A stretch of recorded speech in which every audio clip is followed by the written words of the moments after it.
In this video, I will show you how to convert YouTube video to text. This should be a quick and easy tutorial to follow, but before we do continue, please consider leaving a like on the video and also subscribing to the channel. I really do appreciate it. To do this, what you're going to want to do is come across to youtube.com and find the video that you want to convert to text. In this example, I'm just going to go ahead and search for one of my videos.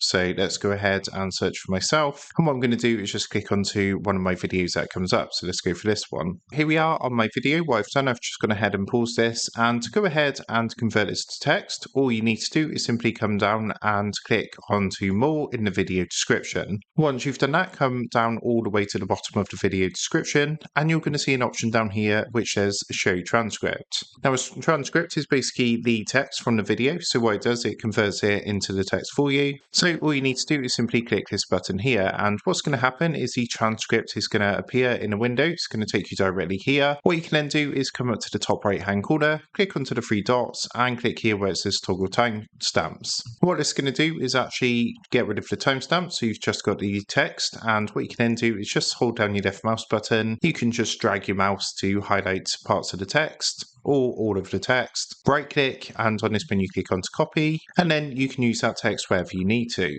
So that is how to convert YouTube video to text. With that being said, I hope this quick tutorial did help you out today. And if this did help you out, I would really appreciate it if you was to consider dropping down below the video, leaving a like, and also subscribing to the channel. With that being said, I just want to take a minute to thank you guys for watching this quick tutorial, and I will see you in the next video.